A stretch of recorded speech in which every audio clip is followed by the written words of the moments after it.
Hey, good morning, everybody. Dano the Rust Buster coming at you from a rainy Providence, Rhode Island morning. Yeah, it's been definitely wet over the next, it's going to be wet for the next couple of days, no doubt about that. Today I'm starting on basically day one of this 1970 Pontiac Lemans Sport. This is exactly the way that I like to get them. There's no interior. We took the frame off the other day. It's over there. I'm going to show you that in a minute. The car is stripped naked. Okay, so now I can see exactly. I don't have to take anything apart. I don't have to. I just go right to my metal work. Okay, so let's take a peek at what we got over here, huh?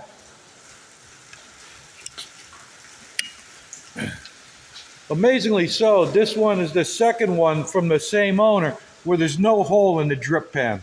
I don't know how he did that, but he he found another one with no drip hole. And then as soon as I saw the vinyl top, I started having chest pains because, like I've told you before, every one that I've come across, every single time, the water's gotten up underneath there, and they've totally rotted out all around the roof line, all around the filler panel, and then this goes and it gets into the trunk. You've seen some of my earlier videos, but this one again, I don't know how he did it. But there's no cancer in it. It's absolutely amazing, especially seeing as how what these floors look like. This is so typical with the GTOs, the Chevelle. They all like to rust right there. This is a typical floor. Nothing out of the ordinary. Nothing out of the ordinary here. The back is really pretty clean. What I like is that you can see these frame rails right here. These frame rails that go all the way across both sides. Okay, they're structural support, and the floor pan sits on top of it. Fortunately, when water gets in, it goes to the low lying area, which is here and up by the feet. The seat mount is higher, so the water rolls back. To get these apart is a real involved job because of those cross members. It's spot welded to the cross members, and it's hell on wheels. It's just really a pain in the ass. So this one, I have new floors, but I'm just gonna be taking pieces out that need to be taken out. The rest, it's solid. If it's solid, it stays. I'm not one for making more work than what it's really worth. I mean, I love to take people's money, but I don't want to rob them. You see over on the other side, it's just those two holes, and which is actually pretty cool because that's where there two body mounts go over there, and two go over here. So I'll be able to clean up make a new plate for that, and I'll be able to dress it all in. So I'm actually two birds with one stone. I can make the repairs on the body mounts on the cross members, treat it really nice. You can see that it's pretty crispy in there. I'll hit it with the OSFO, and then and move right along. This one's going to go pretty good. These rear quarters, I've got to investigate, dig into it a little bit. The usual down here with the rockers. It's got this is very usual, but this rear quarter on this side, all the way up to just below the body line here, almost all this is super thick in Bondo. I mean, I can hear it. It feels like it's a half-inch thick in there, for Christ's sake. So that's going to get cut up. The back is the usual, just a scale, treat, clean it up. The trunk is really not too bad. There it is. The same as as every General Motors of this era, from Impalas to, again, with the Chevelles. They all right on that side. Somebody did a patch here. As you can see, it's the usual. It's one big piece of overlay, probably a stop sign or something. I'll probably find rivets and screws and tar and all kinds of crap. This side's got a small patch. You know, when you got these old patches like this, they usually come up pretty easy. You know, they weren't made to last. They were just made to keep water out. So, and that's the trunk, the gasket, the gutter is looking really good on this car. This you know, and you can see down in here. This is very. I mean, it's like every one I do. There's a whole bunch of mud and shit. They got slopped up in here. That's got to come out. But the rockers are pretty good. A couple of blowouts here and there, no problem. I make those parts right when I'm at it, right on site.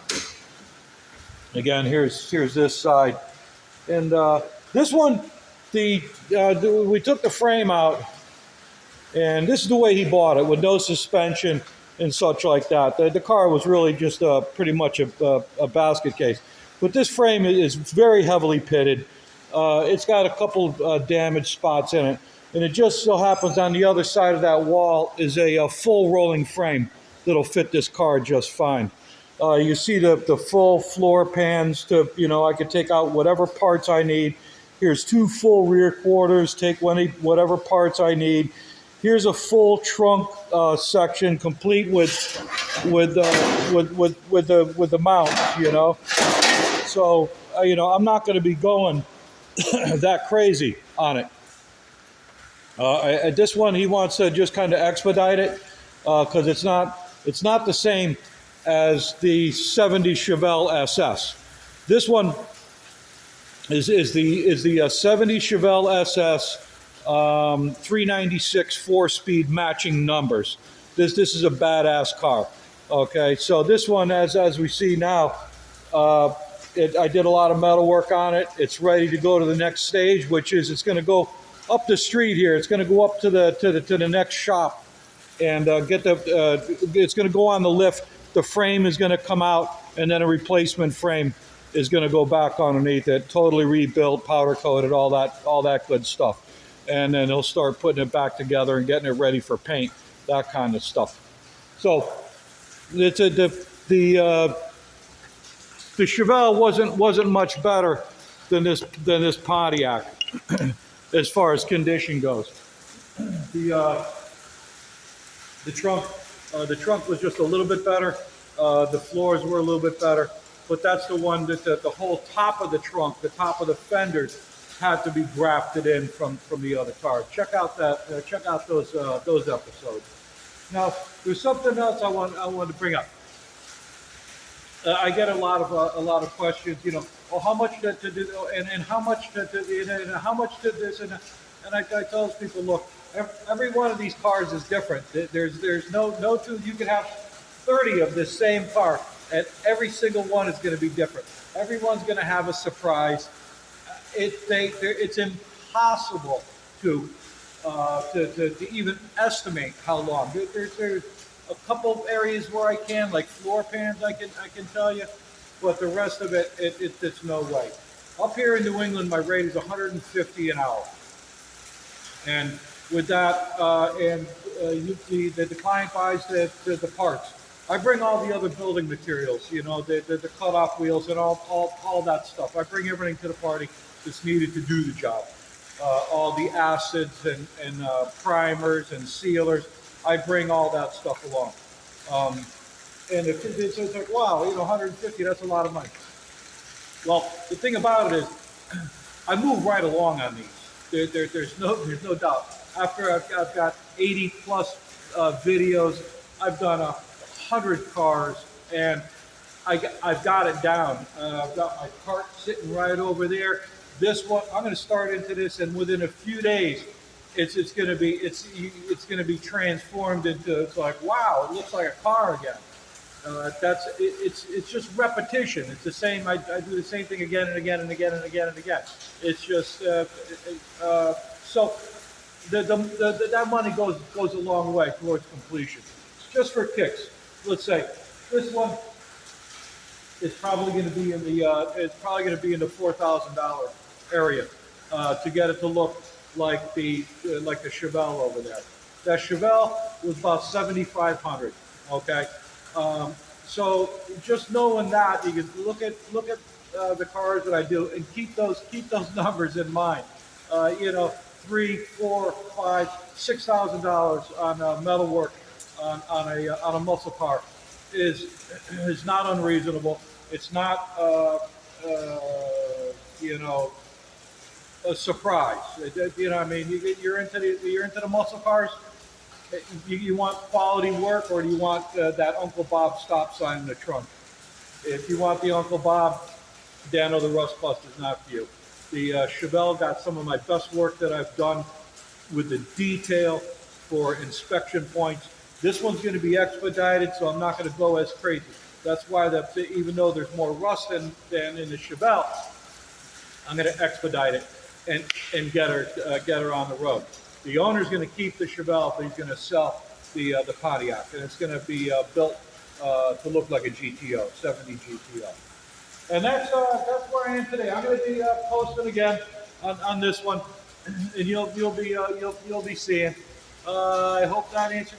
Hey, people that find me on Google, subscribe to my channel. Give old Dano a break. It's free. Doesn't cost you anything. Keep an eye on what I'm building. I'm always got another car, and I probably post a couple times a week. Subscribe. Thank you, everybody. Love you all, and have yourself a nice day. Okay. Bye bye.